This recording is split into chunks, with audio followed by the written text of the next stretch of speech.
24 जनवरी 2024 और बाल है बुधवार। और बुधवार को हम प्रस्तुत करते हैं हिंदी बाल कहानी का वाचन। तो आज आपके सामने भीलवाड़ा की वरिष्ठ साहित्यकार,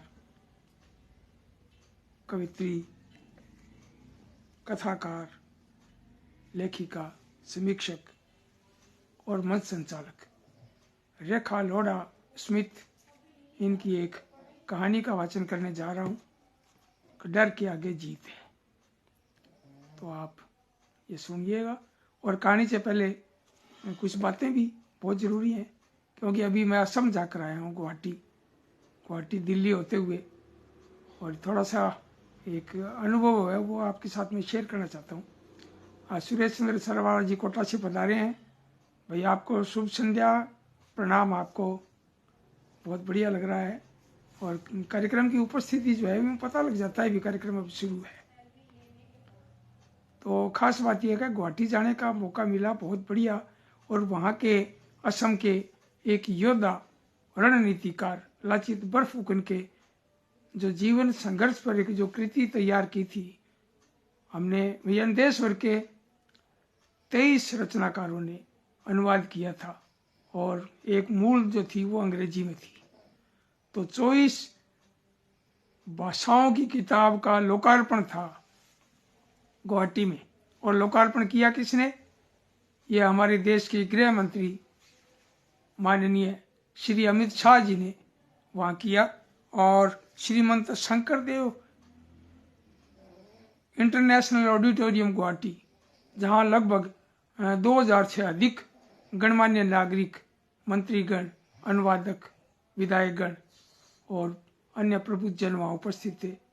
और वहाँ मंच पर अपने माननीय गृह मंत्री श्री अमित शाह के साथ वहाँ असम के सीएम साहब डॉक्टर हिमंत बिस्वा शर्मा भी थे, और अंग्रेजी पुस्तक के रचनाकार डॉक्टर अरूप कुमार दत्ता भी उपस्थित थे, और पब्लिकेशन बोर्ड के जो उपाध्यक्ष हैं डॉक्टर सुमंता चलीहा, वे भी उपस्थित थे। और वहाँ के जो शिक्षा मंत्री हैं असम के, शिक्षा मंत्री डॉक्टर रानूज पेगू, ये भी उपस्थित थे।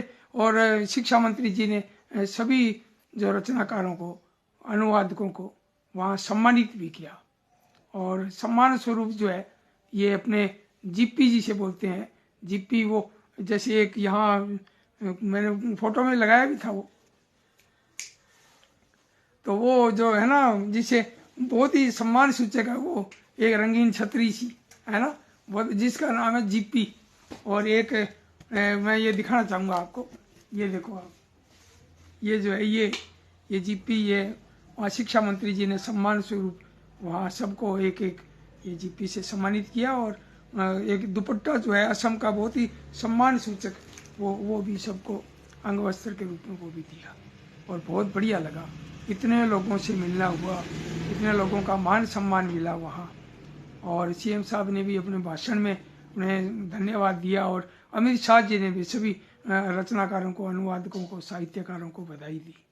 बहुत बढ़िया। और उन्होंने एक खास बात और भी कही कि ये असम का जो है ना, जो एक योद्धा ही नहीं बल्कि पूरे देश का योद्धा है ये। उन्हें थोड़ा शीर्षक में ये लगा भी ये वास्तव में बहुत बड़ी बात कही आपने। तो और भी कुछ बातें आपके साथ मैंने ये शेयर किया। और दूसरी बात यह है कि वहाँ गुवाहाटी गए तो वहाँ का एक प्रसिद्ध जो मंदिर है माता कामाख्या का मंदिर, वहाँ भी हमने माँ के कामाख्या माँ के दर्शन किए। और मेरे साथ थे नई दिल्ली के संस्कृत के अनुवादक डॉक्टर बलदेवानंद सागर, और हिंदी के अनुवादक प्रदीप कुमार जी वहाँ गुमंतु, वे भी साथ थे। तो हम तीनों वहाँ गए, माता के दर्शन किए, बहुत बढ़िया लगा भाई। वहाँ इतना अच्छा एक आध्यात्मिक जगह पर जाने के बाद मन को सुकून मिला। फिर वहाँ के बाद फिर हम एयरपोर्ट पर आ गए, और उसके बाद दिल्ली होते हुए हनुमानगढ़। तो कहने का मतलब यह है भी साहित्यकार जो है, यानी कि साहित्य की रचना हम करते हैं तो कितने पूरी दुनिया घूमते हैं, पूरे देश दुनिया देखने का मौका मिलता है। एक जीवन का एक अलग अनुभव है ये। तो अब मैं कहानी शुरू करने से पहले रेखा लोढ़ा स्मिथ के बारे में थोड़ा सा संक्षिप्त में बता दूं कि आपका जन्म 4 अगस्त 1965 को आपका जन्म हुआ और आप शिक्षा में व्यावसायिक प्रशासन और समाज शास्त्र में आप MA हैं और आपकी कृतियां सीप, मुखरोता मौन, नागफणी का दंश, सीपियां हड़ताल पर, कोई कबीरा से कह दो, मुट्ठी भर आकाश, गांव चलकर आ गया और आई और दुशाला और रोशनी है दांव पर। इसके अलावा भी कुछ कृतियां जो मेरे पास अभी नाम नहीं है और संपादन भी किया आपने टुकड़ा टुकड़ा धूप दोहा संकलन का। इसके अलावा अनेक साझा संग्रहों में आपकी रचनाएं शामिल है और देश विदेश की पत्र पत्रिकाओं में आपकी रचना छपती रहती हैं और 40 से अधिक संस्थाओं ने आपको सम्मानित और पुरस्कृत किया है। भाई बहुत बहुत बधाई। और आप अनेक संस्थाओं से जुड़ी हुई हैं। मैंने पूछा भी था फ़ोन करके भी आप क्या शिक्षिका की सेवाएं दे रही हैं? बोली नहीं, समय भी नहीं मिलता। गृहिणी के रूप में मैं अपना जीवन यापन करता हूँ, एक लेखिका के रूप में रचनाएं करती हूँ और अनेक संस्थाओं से जुड़ी हूँ। तो रेखा जी जो है साहित्यिक गतिविधियों में बहुत ही सक्रिय रहती हैं। बाल वाटिका में भी रचनाओं का संभालती हैं और उनका संपादन करती हैं साथ में, और भी कई संस्थाओं से, अखिल भारतीय स्तर की संस्थाओं से जुड़ी हुई हैं आप। तो रेखा लोढ़ा जी भी आ गए हैं मंच पर। भाई बहुत बहुत स्वागत है आपका। हरीश सेठी जी झिलमिल जो है सिरसा से पधारे हैं। पारसन जैन साहब देवली टोंक से भी आ गए हैं, बहुत बहुत स्वागत। और हीरो वाधवानी जी भी फोटो दिख रहा है उनका, आप पधारे हैं, आपका बहुत बहुत स्वागत। और इनका ये फोटो को क्लिक करते ही थोड़ा ये चला गया था कार्यक्रम, मैंने कहा ये क्या हो गया आप है ना, तो पता नहीं लगता। और सुरेश चंद्र सरवाला जी कह रहे हैं रेखा लोढ़ा स्मिथ जी का हार्दिक अभिवादन। भाई आपका बहुत बहुत स्वागत। और मैं अब कहानी शुरू करता हूँ। इनकी बहुत ही प्रेरणाप्रद कहानी है और इसका शीर्षक है डर के आगे जीत है। जयपुर बोधि प्रकाशन से पधारे हैं बनवारी कुमावत हैं और आपका बहुत बहुत स्वागत है। और शंकर नाकड़ भी इंदौर से पधारे हैं, आपका बहुत बहुत स्वागत है आपका। और रेखा जी भी यहाँ मंच पर उपस्थित है। मैं अब कहानी शुरू करता हूँ। डर के आगे जीत है और रचनाकार है रेखा लोढ़ा स्मिथ, भीलवाड़ा राजस्थान। समीर के कार्यालय जाने के बाद राखी ने बचे हुए कार्य पूरे किए और पीहू व कुहू से स्नान कर जलपान करने को कहा, पर ठंड के कारण बच्चे नहाने से जी चुराने लगे।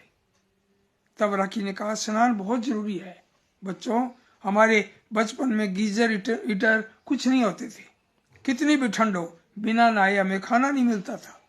हम सब भाई बहन नहाकर जलती हुई अंगीठी के पास बैठते और ठंड छू मंतर हो जाती थी। बच्चे आश्चर्य से पूछने लगे ये अंगीठी क्या होती है माँ? राखी ने कहा आज तो नहा लो, आज पिताजी को कहकर अंगीठी मंगवा लेंगे और कल अंगीठी जरूर जलाएंगे। दोनों बच्चे अंगीठी को देखने के उत्साह में नहा लिए, पर दिन भर जिद करते रहे। माँ पिताजी को फोन कर अंगीठी लाने के लिए कहो न। राखी ने फोन कर समीर से कहा कि वे शाम को जब सामान लेने बाजार जाएं तो लोहा बाजार से एक अंगीठी भी लेते आए। समीर ने पूछा अंगीठी? अंगीठी का क्या करोगी राखी? तो राखी ने मुस्कुराते हुए कहा हम बच्चों के बचपन की भेंट हमारे बचपन से कराएंगे। समीर से बात खत्म कर राखी ने किराने वाले बाबू भाई को फोन किया कि वे कोयले का एक कट्टा भिजवा दें। थोड़ी देर में बाबू भाई ने कोयले जो है भिजवा दिए, जो राखी ने गली में सीढ़ियों के नीचे वाली बखारी में रखवा दिए। बच्चे खेल कर लौटे तो फिर पूछने लगे माँ पिताजी अंगीठी कब लाएंगे? शाम 7 बजे के लगभग समीर लौट आए और बच्चे दौड़कर उनके पास गए, पर वे खाने पीने की वस्तुओं की जगह अंगीठी के लिए पूछ रहे थे। अंगीठी को देखते पीहू बोली माँ यह गर्म तो है नहीं, इससे ठंड कैसे दूर होगी? राखी ने कहा ठहरो, देखो ये ठंड कैसे भगाती है। राखी ने एक पुराने कपड़े का टुकड़ा निकाला और समीर से कहा वह मिट्टी के तेल की बोतल उतार दे। राखी ने एक टोकरी पीहू को देते हुए कहा पीहू गली में सीढ़ियों के नीचे वाली बखारी में कोयले पड़े हैं, उन्हें इस टोकरी में भरकर ले आओ। पीहू अपनी माँ की बात सुनकर भी वहां से नहीं हिली। राखी ने फिर कहा जाओ पीहू। पीयू ने कहा माँ आप ही ले आओ ना। तब तक समीर भी कपड़े बदल कर आ गए थे। उन्होंने पीयू को मना करते हुए सुन लिया तो उसे डांटते हुए कहा ये क्या तरीका है, तुम इतना सा काम भी नहीं कर सकती हो, जाओ जाकर कोयला लाओ। समीर की डांट सुनकर पीयू का चेहरा डर से पीला पड़ गया। वह रुआंसी होकर बोली माँ मुझे गली में डर लगता है। समीर गुस्से से उसे डांटने का हुए तो राखी ने उन्हें इशारे से रुकने को कहा। राखी ने कहा सब लोग सुनो, यह अंगीठी अब तभी जलेगी जब पीहू बिना डरे गली से कोयले लेकर आएगी। राखी ने देखा पीहू का डर के मारे बुरा हाल था। उसकी शक्ल देखकर राखी को अपना बचपन याद आ गया। सबको भोजन करवाकर राखी बैठी तो उसका मन अपने बचपन की गलियों में चला गया। राखी का घर बहुत बड़ा था। उसके पिता प्रकृति प्रेमी थे। उनका घर पीछे की तरफ बना हुआ था और आगे के हिस्से में लगभग 50 गुणा 80 फीट की जगह होगी, उसमें बगीचा लगा हुआ था। उनके बगीचे में फूलों के पौधे, फलदार पेड़, मेहंदी के झाड़, सब्जियों के पौधे लगे हुए थे। 12 महीने उनके यहाँ कोई न कोई फल सब्जियां लगती रहती थी। उस बगीचे के एक कोने में आंवले का पेड़ भी था और मोहल्ले के सभी बच्चे दिन भर उस बगीचे में धमा चौकड़ी मचाते रहते, पर अंधेरा होती राखी बरामदे से आगे जाने में डरती थी। वहां जाने की सोचते ही उसकी घिघी बन जाती थी।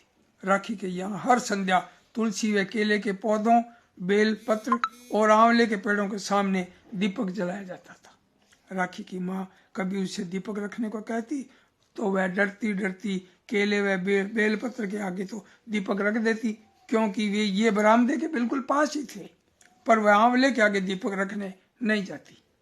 माँ कितना भी कहती डांटती तो भी वह टस से मस नहीं होती। एक बार राखी दीपक रखने के लिए मना कर रही थी, तभी उसके पिताजी वहां आ गए। पिताजी ने राखी के मनोविज्ञान को समझते हुए कहा क्या बात है राखी बेटा, तुम आंवले के पास क्यों नहीं जा रही हो? राखी ने कहा आंवले के नीचे भूत रहता है। पिताजी ने कहा अच्छा चलो कोई बात नहीं, तुम कहो तो मैं रखा हूं। उसने हाँ में गर्दन हिला दी। उस दिन तो पिताजी दीपक रखाए।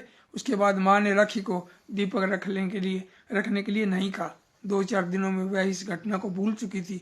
लगभग 10 दिन बाद पिताजी कहानी सुनाने लगे तो उन्होंने ऐसे किस्से सुनाए जिससे यह साबित होता था कि भूत कुछ नहीं होता, बस एक डर है जो हमारे अंदर होता है।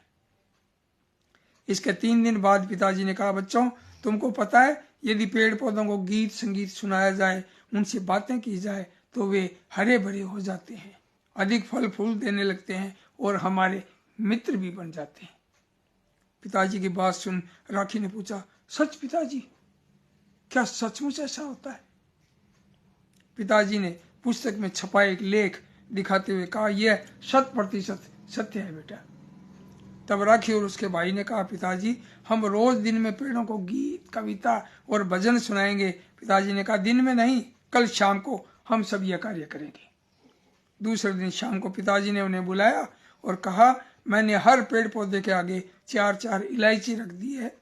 हम सब पेड़ पौधों को कम से कम 2 मिनट तक गीत सुनाएंगे और 1 इलायची उठा लेंगे। तुम दोनों में से जो ज्यादा इलायची लाएगा उसे 2 कहानी की पुस्तकें पुरस्कार में मिलेगी, पर गीत जोर से बोलकर सुनाना होगा। राखी और उसका भाई बहुत उत्साहित थे। पिताजी ने दोनों भाई बहनों को अलग अलग दिशाओं में आरंभ करने को कहा और खुद ने आंवले के पेड़ से शुरू किया। जब इन्होंने यह अनुष्ठान प्रारंभ किया तब उजाला था, पर उत्साह में इन्हें पता ही नहीं चला कि कब अंधेरा हो गया। राखी एक एक और सभी पेड़ पौधों को गीत सुनाकर इलायची उठाती हुई आंवले के पेड़ तक पहुंच गई थी और श्री रामचंद्र कृपालु भजमन हरण भव भय दारुणम सुनाने लगी। प्रार्थना पूरी कर जब राखी इलायची उठाने लगी तो उसके पिताजी और माँ ताली बजाते हुए उसके पास आ गए और उसकी पीठ थपथपाते हुए कहा वाह बेटा वाह, तुमने तो आज डर डर के भूत को भगा दिया। देखो तुम कितनी देर से आंवले के पेड़ के पास अंधेरे में अकेली खड़ी हो। राखी अचंभित थी और उस दिन के बाद उसको किसी भी जगह जाने में डर नहीं लगा। समीर ने राखी को पुकारते हुए कहा कहाँ खो गई हो राखी? समीर की बात सुनकर उसकी चेतना लौटी। उसने समीर से कहा अंगीठी एक तरफ रख दो, हम इसे अगले सप्ताह जलाएंगे।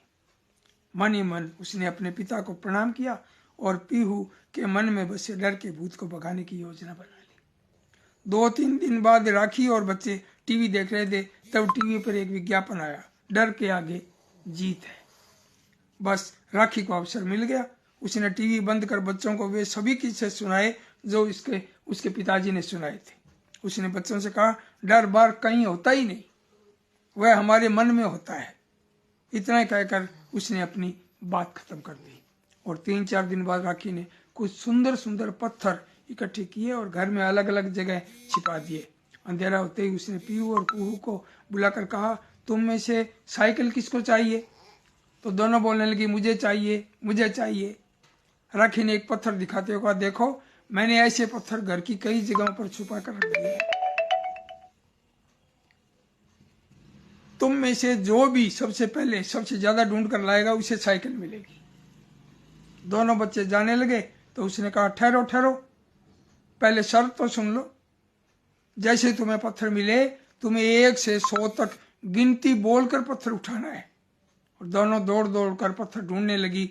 घर के अंदर के सभी पत्थर ढूंढने पर दोनों के पास बराबर बराबर पत्थर थे, पर जीतने के लिए अधिक पत्थर होना जरूरी था। और साइकिल पाने के लिए उत्साह में वे घर के बाहर खुली जगह में पत्थर ढूंढने लगी। बाहर बरामदे में पानी की मोटर, बिजली की मोटर के पास ढूंढते हुए पीहू गली में सीढ़ियों के नीचे वाली बखारी तक चली गई। वहां राखी ने सबसे सुंदर पत्थर रखा था। पत्थर देखते पीहू की बाँछें खिल गई। वह फटाफट गिनती बोलने लगी। उसकी आवाज आते ही राखी को लगा, आज पीहू ने भी डर से आगे निकलकर जीत प्राप्त कर ली है। और जैसे पीहू 95, 96 ऐसे बोलने लगी तो वह ताली बजाते हुए वहां पहुंच गई। उसने कहा, पीहू देखो तुम कहाँ खड़ी हो। आज पीहू के चेहरे पर वही अचरज दिख रहा था जो वर्षों पहले उसके चेहरे पर था। राखी ने पीहू की पीठ थपथपाते हुए कहा, शाबाश बच्चे, आज तुमने अपने डर को जीत लिया है।